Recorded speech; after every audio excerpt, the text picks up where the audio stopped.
traffic is really slowed down right now. And as I was coming up here, you start to see the path that it took because you can see the trees leveled, the billboards blown off and destroyed, and then the semis and the cars. And I talked to one man out here who said he saw these semis flip, and he was in a complete panic still when I was talking to him about 3 minutes ago. And he said that the winds were so strong, and he feared for his life and the lives of these other people out here. So thankfully, it looks like everyone on my end is okay, the semi-drivers and that concerned citizen who saw this all is pretty shaken up, but he is okay for now. All right. Well, thank you, Courtney. How are you guys able to get around? Because we've just been hearing gridlock, but you've obviously made some progress out there. We have, and we have been on the shoulder and been able to just creep up the highway here. It's slow moving, and we haven't gone that far, really. We haven't even gone a mile. Yeah, but slow going. Courtney, we appreciate your report. We'll be checking back with you. Speaking of roads, Meg, we heard earlier from OHP Trooper Betsy Randolph that Interstate 35, which of course is the huge north-south artery through Oklahoma, is closed northbound at Purcell because of all the things that went on in the Norman area down there. So if you know somebody who's heading up north from Texas or something, going up I-35, might let them know on the cell phone or whatever that that is going to be closed at Purcell, northbound I-35. They'll be rerouted somewhere. Also, the word is divert. They're saying divert. Yeah, divert. And so you need to keep that in mind. If you have a loved one coming home from that area, they're going to be a little bit late because of that.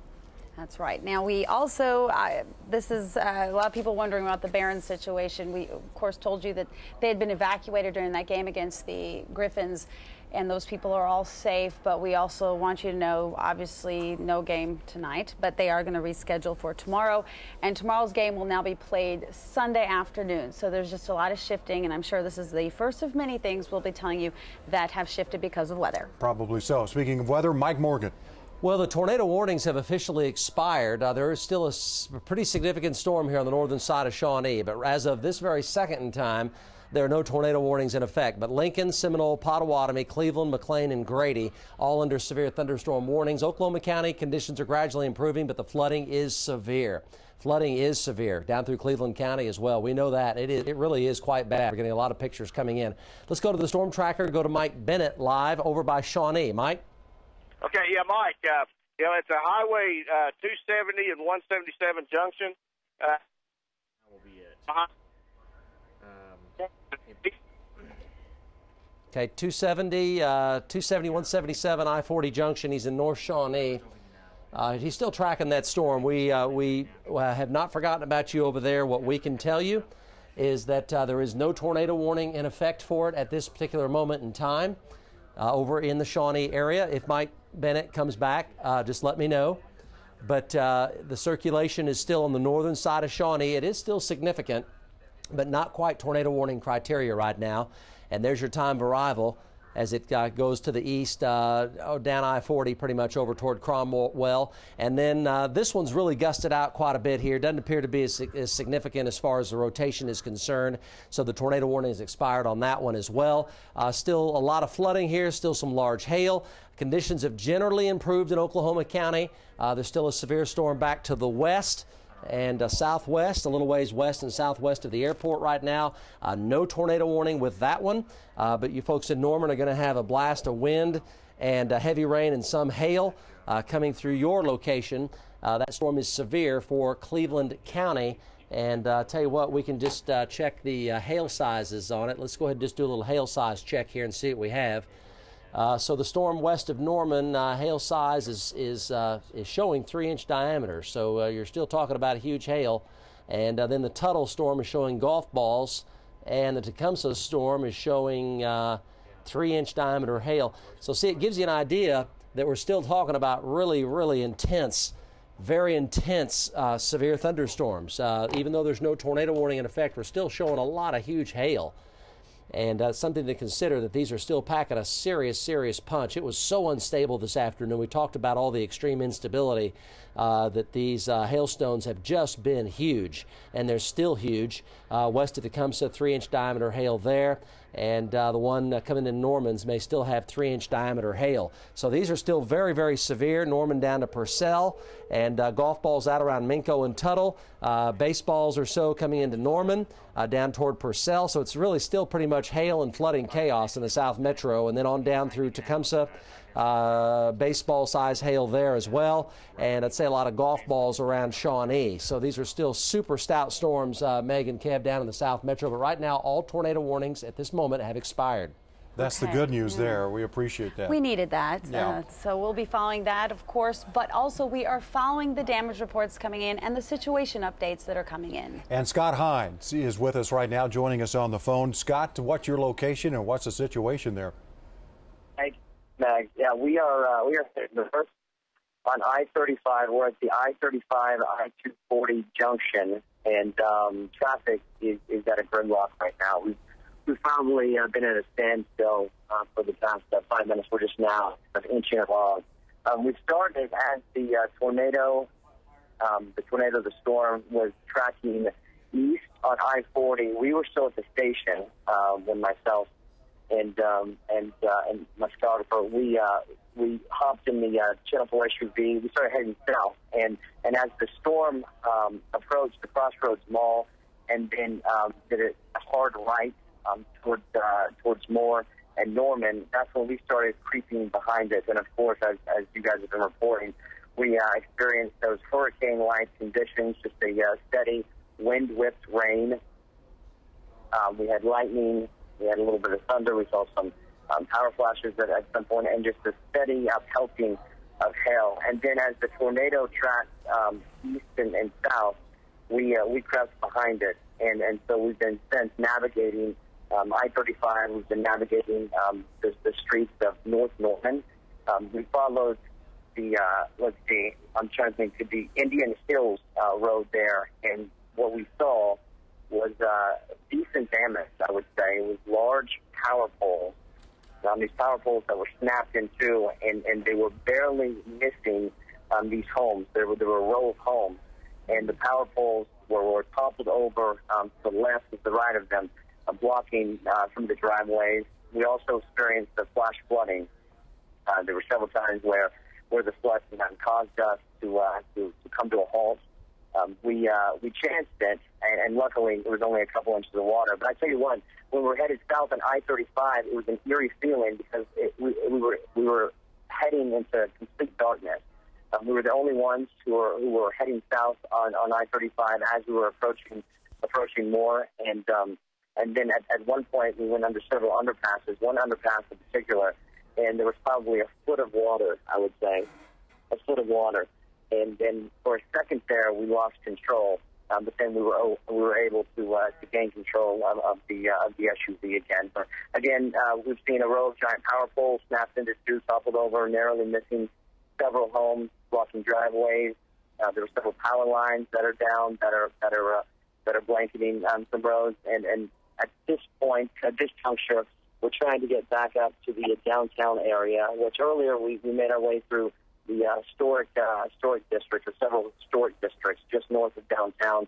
We saw minimal damage, and through Bricktown and downtown Oklahoma City, with the exception of some debris and some down fencing. For the most part, it seems as if downtown Oklahoma City, Bricktown area, and just north of downtown has escaped with very minimal damage. But we're going to continue to trek back north.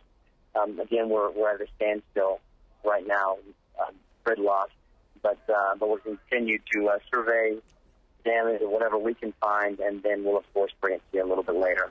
All right, I know it's getting harder as it becomes dark out there, but we appreciate that. We like those two words he said, minimal damage. Yes, minimal damage. Of course, we'll continue to check it.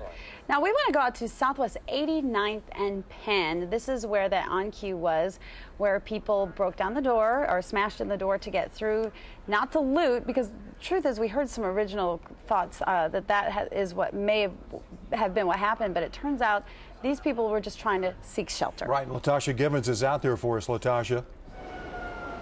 Well, Kevin and Meg, I'm still live at the On Q on 89th and Penn, and there are about 100 people right here in the parking lot, some in the store who ran to this place for cover. It was one of the few places in the area that still had power, and as you can see, this power is still flickering. I want to show you how scared people are. If you take a look behind me, you can see this door. We're told the store closed, like many other businesses in the area, and the door was locked.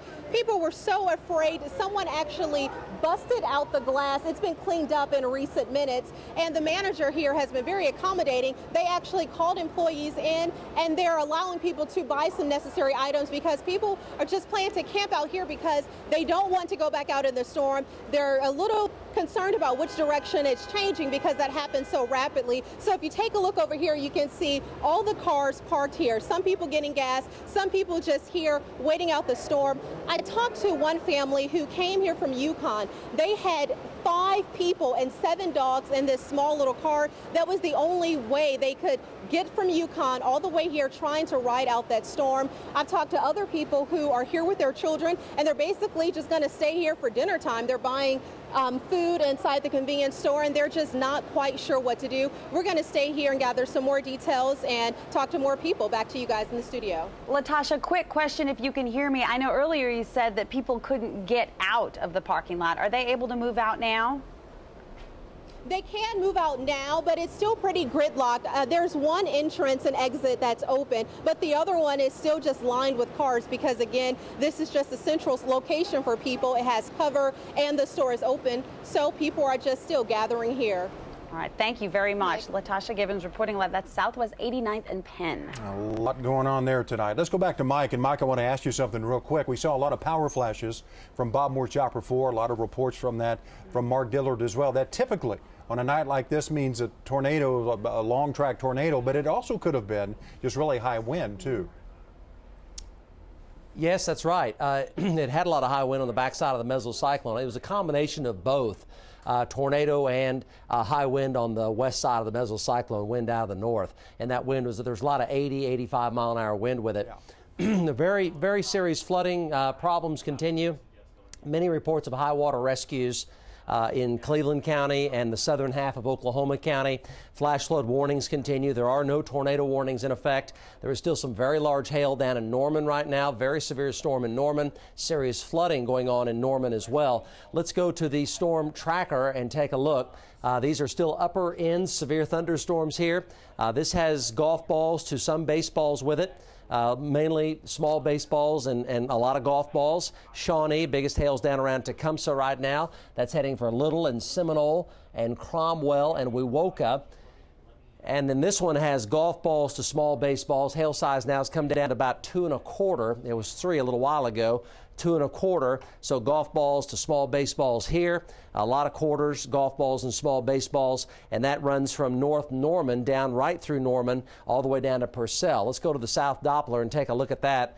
And we can zoom right in on it and look at it. So the radar is located south of Newcastle and northeast of Blanchard and to the west of Norman, which is right here, southwest of Moore. So this is Moore here. This is 77. This is I-35 right there. You can see it right there. There's Purcell. There's Washington and Cole. So this is the big hail right here. Maine, Lindsay, the west side of the OU campus, Imhoff, Lloyd Noble Center. This is golf balls to small baseballs right in through here. And then there's golf balls back up coming into Newcastle. That's also going to roll southeast.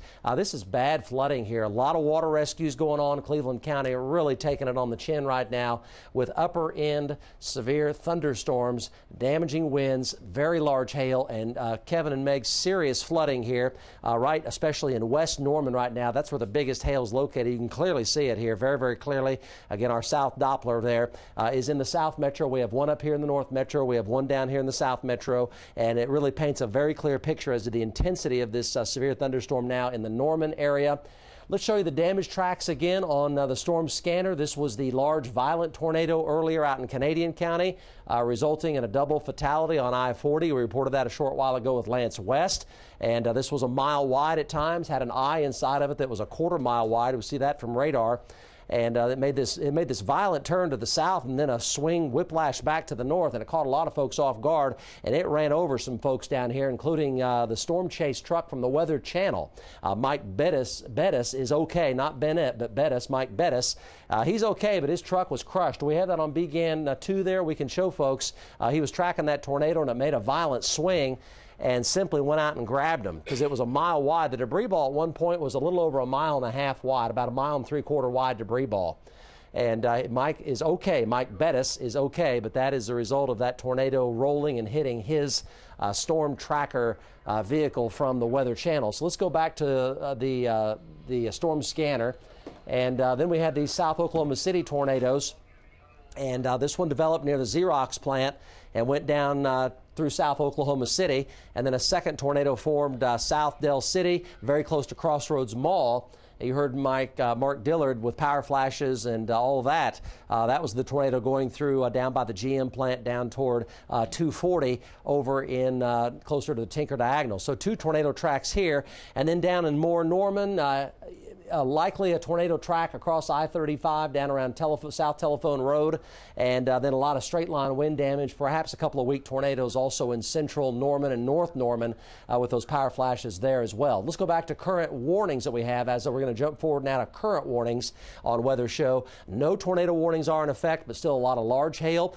Flash flood warnings are in effect with water rescues, very common right now down in Cleveland County. Not a good situation at all with very, very large hail. This is going to be a very damaging flooding event and hail event for the Metro, Kevin and Meg as well. But right now, tornado warnings have expired. Back to you. Well, that's good news, Mike. And Mike tracked it all, and his gang back there did an incredible job today. But he tracked a wide area. There are a lot of things going on, a number of tornadoes. Now we're dealing with hail and, of course, the flooding, the aftermath. The hail melts later, so, of course, we're all flooding from all those pictures that we've seen with the big hail. And we have power outages, and now we're up to 65,000 people without power. That is the very latest coming in. 65,000 customers, which means to one house they could have 7 or 8 people in the house. So it just expands exponentially. Gene Rickman, one of our photographers, is on the phone right now. And Gene, I understand you had some damage at your house. That's right, Kevin. I live at Northeast 12th Street and Broadway and more, and I got a text from my wife saying I have some roof damage, some guttering, some fence. Our pool has suffered some damage. I'm not sure quite the extent yet, but she says she thinks the roof's intact, thankfully. So it's not as bad as it could have been. Well, Gene, we're glad. Did you have any, obviously you didn't have any damage from the Monday storm of last week, but it came awfully close to you guys. Yeah, we live about a little less than a mile from the edge of the damage from the 20th. So we dodged the bullet then, but it looks like it may have got a little bit this time, but it could be worse.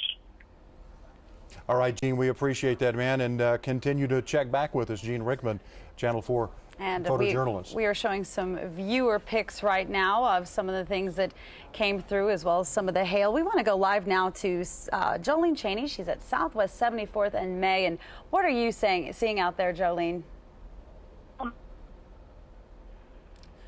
Can you hear us, Jolene? You can imagine the cell. Yeah.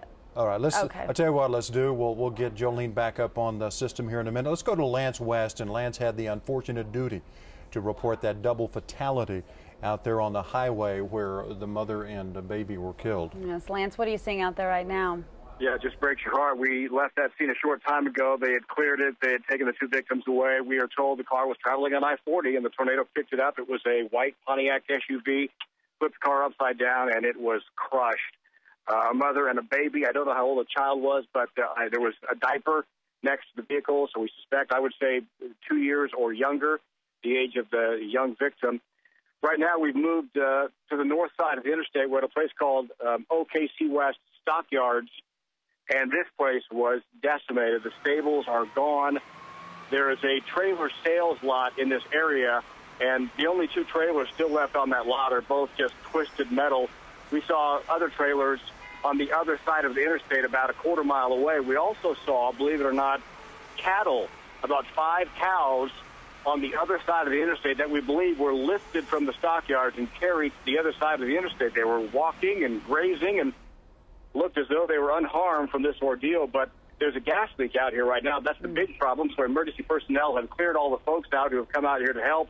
They're trying to get that situation taken care of. And it's going to be a long night for the folks out here in this part of our great community. Guys? Are the emergency vehicles able to move around a little bit better now that perhaps traffic's dissipating a bit, or is that not the case? Well, three problems. Number one, a lot of folks out here got caught in this, so there are cars everywhere. Number two, there is incredible street flooding. In some places, I would say the water is 3 feet deep, and some of these roads are impassable. I think it took us an hour just to get about a mile and a half because we had to wind all through every which way. And then the last problem is that there are power lines down across many of these roads. Some of these lines are still hot. So access to these places is very difficult for the folks who may be thinking about wanting to come out and help. Hold off.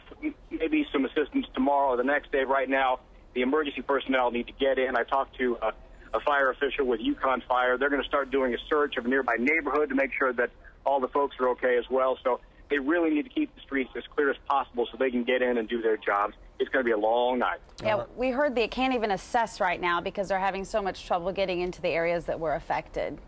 Well, and power outages, it's dark. I mean, it's absolute darkness. So folks out here are really struggling to even see anything. And you come up on a down power line at, 10 or 15 miles an hour, and it's going to take the top of your car off. So folks really need to be extremely cautious. And again, the water is just a horrible situation. I mean, some of these roads out here look like lakes. And it started raining again in our location about 5 minutes ago, just a torrential downpour. And that's kind of been the case off and on for the past 4 or 5 hours.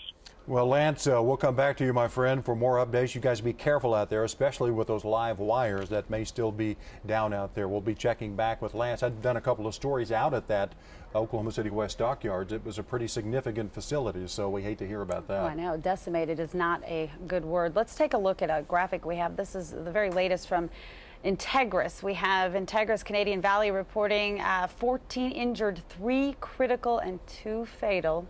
Integris Southwest Medical Center, 6 trauma patients there, and Integris Baptist, 1 pediatric critical. And again, that's just coming in. I'm hoping that those numbers go the other way and certainly not to, they don't rise. We hope they do, but unfortunately they're just now getting to some of those areas.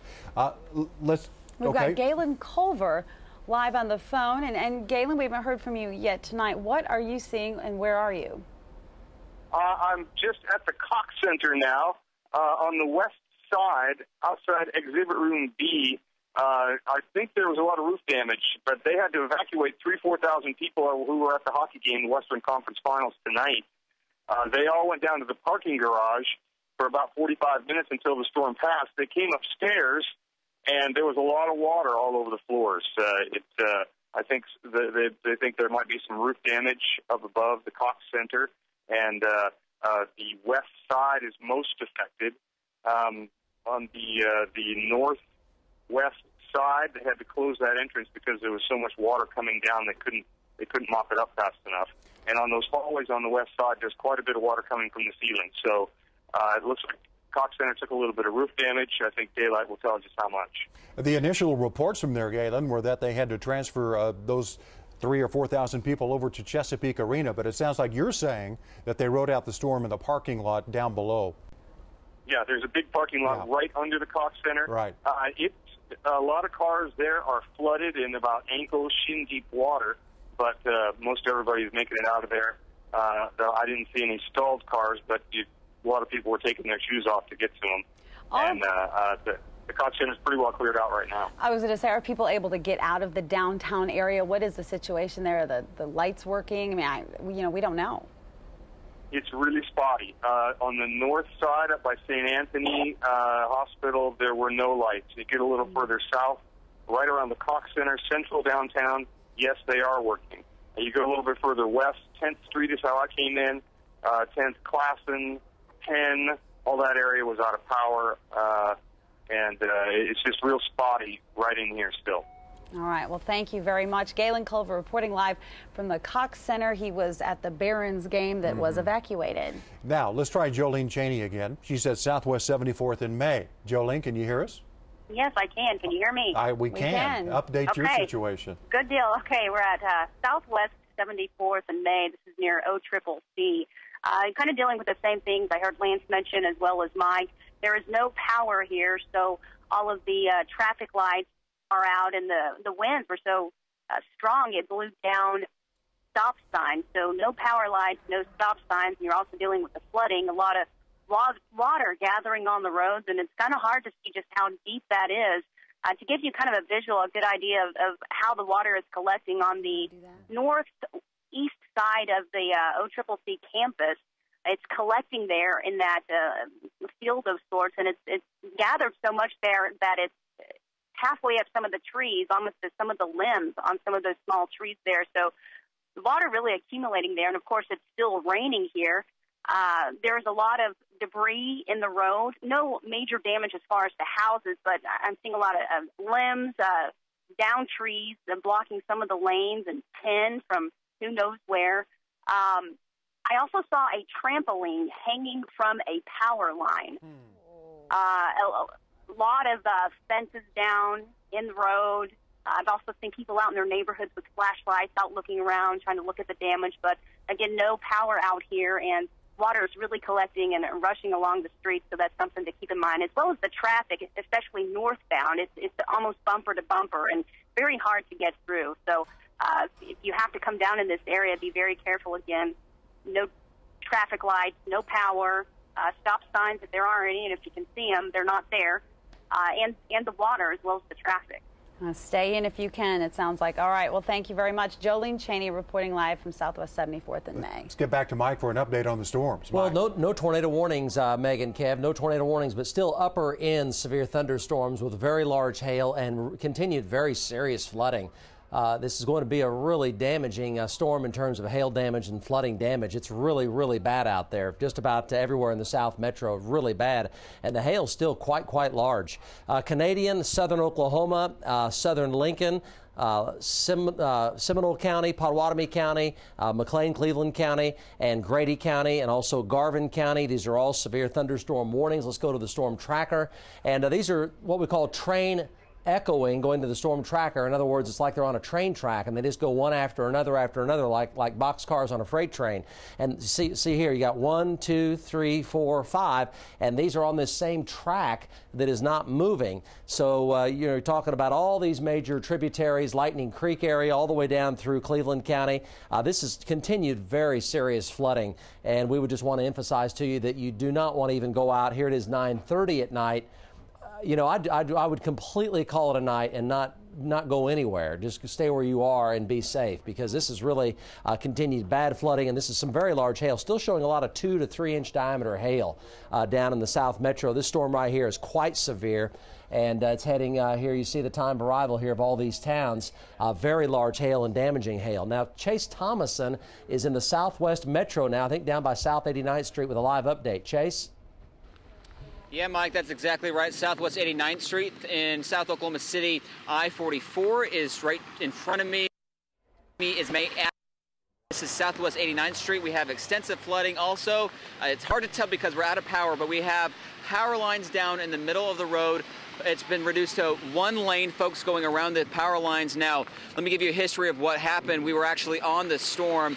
It was definitely rain-wrapped. If it was straight line winds or a tornado, we're not sure, but about 2 hours ago, we were on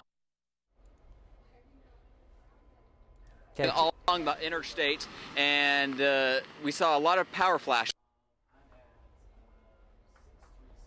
lines down on 89th Street, standing in front of an apartment complex. Yeah, as you can imagine, trying to get a signal out from all that is really, really tough. But I think you kind of got the bottom line, what Chase was trying to pass along to you. And he's down at South 89th Street.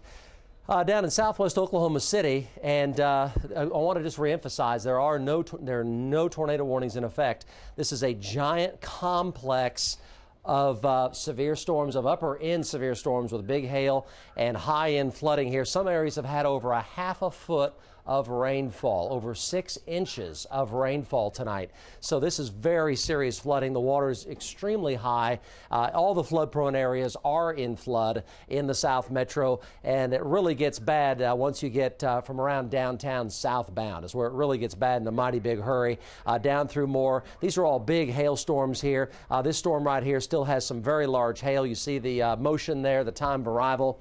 on that. And let's go ahead and take a look at the hail size right now. It just came through Norman, and now it's heading on down into still showing 3-inch diameter hail. My word.